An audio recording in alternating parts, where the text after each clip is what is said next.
காங்கிரஸ் அப்பப்போ கூடுது, அவங்களுக்குள்ளே கூடிக்கிறாங்க, அப்புறம் பேசிக்கிறாங்க, அப்புறம் பிரியறாங்க. ஒருத்தர் கூட்டணி இருக்குன்றாங்க, ஒருத்தர் கூட்டணியில் இல்லைன்றாங்க.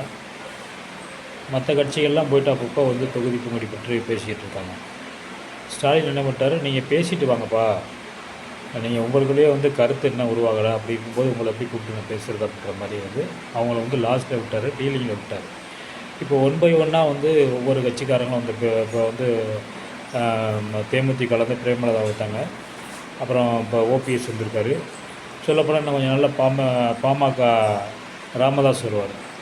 அப்போ இப்போ இதெல்லாம் பார்க்கும்போது அரசியலில் நல்லா உற்று நோக்கிறவங்க, உண்மையான ஒரு அரசியல்வாதிகள், அந்த அரசியலை படிக்கிறவங்க, பாடம் படிச்சுக்கிட்டு இருக்கவங்க என்ன செய்வாங்கன்னா, காங்கிரஸோட ஆப்பந்தான் இப்போ பிச்சு பிச்சு கொடுக்கப்படுது. அதாவது திகாவாக இருக்கட்டும், அல்லது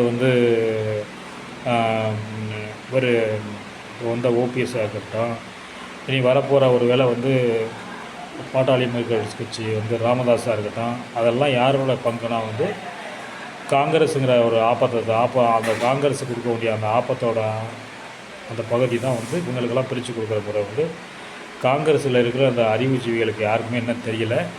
நீங்கள் என்ன கொஞ்சம் நாளில் அப்படியே வெயிட் பண்ணிக்கிட்டு நீங்கள் பேசிக்கிட்டே வெளியிலேயே சுற்றிக்கிட்டு இருந்தீங்கன்னா, அறிவாலயத்தையே சுற்றி வந்துக்கிட்டே இருந்தீங்கன்னா, நீங்கள் உங்களுக்குள்ள ஒரு முடிவு கட்டுறதுனா கடைசியில் அந்த இதுவும் கதவையும் மூடிடுவாங்க, ஆப்பம் மொத்தமும் காலியாகிடும். அதனால் சீக்கிரம் பந்திக்கு முந்துங்க, அப்புறம் படைக்கு பிந்துங்கிற மாதிரி முதல்ல பந்திக்கு முந்துங்க.